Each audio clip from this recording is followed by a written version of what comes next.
Улсын хэмжээнд хийсэн сүүлжилтийн судалгаагаар нийт нутгийн 64.1% нь ямар нэгэн байдлаар нэг хүчтэй болон хүчтэй сүүлжилтийн зэрэглэлд хамаарагдаж байна. Үүнээс үүдэн уур амьсгалын өөрчлөлтийн нөлөөгөөр ган зуд зэрэг эрсдэс үзэгдлийн давтамж эрчим нэмэгдэж, мал аж ахуйн уламжлалт тогтвортой байдал, малчдын амжиргааны хүнсний баталгаат байдалд сөргөөр нөлөөлөх хамтлага ажиглагдаж байна. Иймд бэлчээр ашиглалтын журам болон гэрээний хэрэгжилтийг орон нутгийн нөхцөл онцлог нийцүүлэн боловсронгүй болгох шаардлагын дагуу хүнстэй аж ахуйн хөнгөн үйлдвэрийн яамнаас бэлчээр ашиглалтын журам болон гэрээний загварын төслийг орон нутгийн малчдад танилцуулж, тэдний санал зөвлөмжийг тусгах, цаашид хэрэгжилтийг сайжруулах зорилгоор хэлэлцүүлэг зохион байгуулж байна.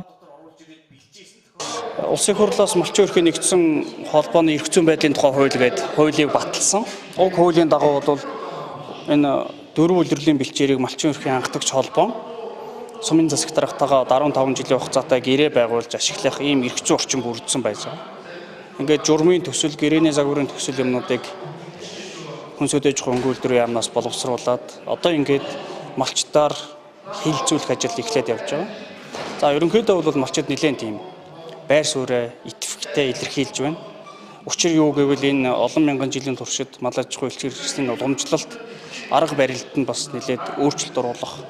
Уг бол уламжлалт арга барилд нь бичих цаас хууль зүйн шаардлагууд оруулж ирж байгаа учраас зарим одоо малчид бол гол төлөв эсэргүүцсэн шин чанартай, эсэргүүцсэн байр суурьтай илэрхийлж байна. Гэхдээ одоо энэ үндсэн хууль батлагдсан хуулийн хэрэгжилтийг одоо төрийн захиргааны байгууллага хэрэгжүүлэх шаардлагатай учраас үдвхэн ямар ч сан малчдынхаа дуу хоолойг одоо ингээд сонсоод ажиллаж байгаа. Нэгдсэн холбооны эрх зүйн байдлын тухай хуулийг дагалдаад газрын тухай хуульд одоо нэмэлт өөрчлөлт орсон учраас энэ гэрээгээр ашиглах боломжийг бүрдүүлэх эрх зүйн шаардлага бол үүссэн байна. За хоёрдугаарт бид бүхэн одоо бэлчээрийн газар маань нэмэгдэхгүй хэлэхгүй байна. Дээр нь байж байгаа бэлчээрлж байгаа малын тоо толгой нэмэгдэж байгаа.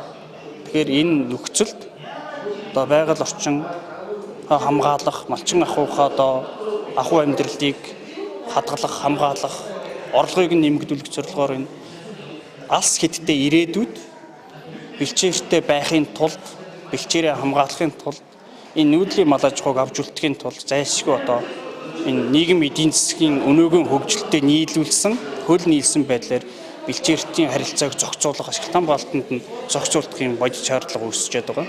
Ийм учраас л одоо энэ журмын төслийг орон нутгаар хилцүүлээд явж байна. Тэгээд өнөөдөр дархан уудын нэмэгт 100 гаруй малчны төлөөлөлтөд хилцэгдэж байна. Маргаашнаас Сэлэнг аймаг ингээд хилцүүлээд явнаа тэгээд. Ийхүү малчдаар хэлэлцүүлж холбогдох хуульд заасан нөхцөлийг хангасны дараа журам болон гэрээний загварыг батлах юм.